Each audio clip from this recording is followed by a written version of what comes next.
Elavaru rate ఉందరా మా చూద్దాం అదే ఉంటుంది. ఎలవరు పన్నూరా ఎలవరు పన్నూరా ఎలవరు పన్నూరా ఎలవరు పన్నూరు ఎలవరు పన్నూరా పరిగెత్తుకొస్తున్నారు చూద్దాం మా ఫ్రెండ్స్. ఒళ్ళే ఒళ్ళే ఒళ్ళే ఒక్క నిమిషం ఎలవరు పన్నూరు పరిగెత్తుకొస్తున్నాడు ఒక్క నిమిషం.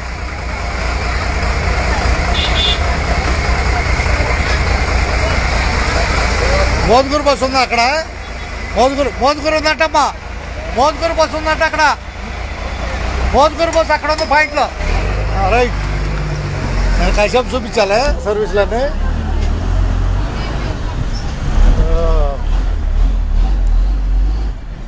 అబ్బాయి గుడ్ నైట్ అంతేనా? ఇంతగా తెనాలి ఎలవరి ఇంటూరు పొన్నూరు బస్సు చదవరు రాబోతుంది అంతేనా? చూశారు ఎప్పుడన్నా మీడియాని? చూశారు నలుగురు? ఓకే, ధన్యవాదాలు. మీ పేరబ్బాయి? ఎక్కడ దాకా ప్రయాణం? ఎలవరు. నువ్వు అబ్బాయి నువ్వు ఎక్కడ దాకా? పేరు? నీ పేరు ఎక్కడ దాకా? నువ్వు ఎక్కడ దాకా ప్రయాణం? రైట్, అట్టాగా తెనాలి ఎలవరు తెనాలి ఎలవరు పొన్నూరు బస్సులో మన ప్రయాణం ఉంది ఇదేనా? నేను సుధాకర్ పరచూరి. ఈరోజు మార్కెట్లో ఎలవరు అబ్బాయి ఎలవరు ఇంటూరు ఎటు వెళ్ళాలి? రేపల్లి వచ్చింది. ఎలవరు బస్సు ప్రయాణాన్ని చూస్తున్నాం. నేను పెదరావు దిగి వెళ్ళిపోతా. ఇప్పుడు దాకా మన బస్సులని ఎంటర్టైన్ చేసాం, బస్సులు చూపించాం ఏ బస్సు ఎక్కడ వెళ్తున్నారు. ఈరోజు మోదుగురు బస్సు లేట్లో ఉంది. మోదుగురు బస్సు రావాలి, పెదగాలూరు మోదుగురు బస్సు అదొక బస్సు. ప్రస్తుతం మనం ఎలవరులో ప్రయాణం చేస్తున్నాం.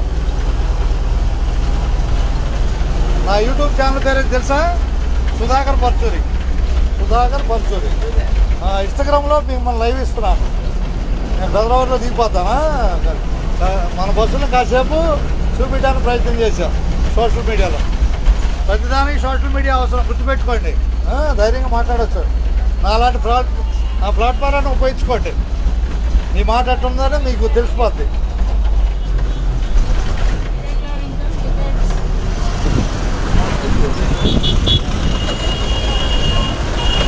ఎలవరు పొన్నూరు సరా? ఎలవరు పొన్నూరేగా అట్టగా. టైం ఎంత చెబుతాం ఇప్పుడు? 7:41 టైము అంతేగా. వైకుంఠపురం వెంకటేశ్వర దగ్గర రాబోతుంది ఎలవరు పొన్నూరు బస్సు. నేను ఎలానో చూపిస్తూ ఉంటాను నా బస్సులో.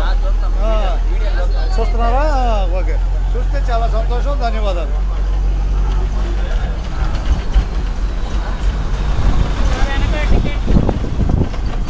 చిన్న ప్రయత్నం విజయానికి మూలం. ఇదేనా? ప్రయత్నం చేయకుండా ఏది జరగదు. మంచి ప్రయత్నం చేయాలి, అందరూ ఉపయోగపడే విధంగా. అయితే మీతో సరదాగా చెబుతున్నాను, నా వీడియోలు ఇప్పుడున్న ఆర్టీసీ మినిస్టర్ రాంప్రసాద్ రెడ్డి గారికి నచ్చి ఆయన నాకు ఫోన్ చేశారు. డిపోలో తెనాలి డిపోకి అభినందనలు తెలిపారు. అంటే ఈ వర్క్ 2017 నుంచి నేను సోషల్ మీడియాను ఉపయోగిస్తున్నాను, అర్థమైందా? ఆయన పేపర్లో టీవీలో అన్నీ నా పేరు వేశారు, పరచూరి సుధాకర్ అని. ఆ పేరు వేరు, మనం చేసే సేవ వేరు. మన ఇష్టంతో కూడిన సేవ ఎప్పటికీ నిలిచి ఉంటుంది. పేపర్లో టీవీ వేసింది ఆ రోజు వరకే. సేవ అనేది ఎప్పుడు, సేవతో అభిమానం ఎప్పుడు నిలబడి ఉంటుంది. భవిష్యత్తులో మీరు కూడా మంచి కార్యక్రమాలకి ముందుకెళ్ళండి. ఈ సోషల్ మీడియా అంటే ఎందుకు చెబుతున్నా అంటే, నేను పుట్టిన ఊరు బురిపాలెం. హీరో కృష్ణ ఉన్నాడు. నేను ఎప్పుడు హీరో కృష్ణ గారిని ఎప్పుడు కూడా సహాయం నేను తీసుకోలేదు. ఆయన ఇన్ఫ్లుయెన్స్ కూడా ఎక్కడ నేను వాడుకోలేదు. చిన్నప్పటి నుంచి 19వ సంవత్సరం 20వ సంవత్సరం నుంచి కేసీపీ మాచర్లో సిమెంట్ ప్లాంట్లో ఎలక్ట్రీషియన్ చేశాను. తర్వాత బిఎస్ఎస్ బాంబే సౌర్బన్ ఎలక్ట్రికల్స్లో హైదరాబాద్లో చేశాను. తర్వాత రామోజీ ఫిలిం సిటీ 93 నుంచి 96 దాకా ఎలక్ట్రికల్ వర్క్ చేశాను. ఇదే మన ఐటీఐ, తెనాలి ఐటీఐలో చేశాను. ఎందుకు చెబుతున్నాను తెలుసా? 20 సంవత్సరాల నుంచి 28 వరకు నేను జాబ్ చేసి 29లో నేను కండక్టర్కి వచ్చాను. సోషల్ మీడియాని నేను ఉపయోగిస్తున్నాను, మీరు కూడా ఉపయోగించుకోండి సోషల్ మీడియాని మంచిగా. అందరికీ ధన్యవాదాలు. సరదాగా మీతో నా యొక్క పరిచయాన్ని తెలియజేస్తున్నాను. ఆయన రాంప్రసాద్ రెడ్డి గారు అంటే మన రవాణా శాఖ మంత్రి. ఓకేనా? ఆయన కడప జిల్లా రాయచోట్ల గెలిచాడని చెప్పా పిల్లలకి. కడప జిల్లా రాయచోటు. ఎవరు ప్రయత్నంతో వాళ్ళు ఎదుగుతారు. అర్థమైందా? ధన్యవాదాలు అందరికీ.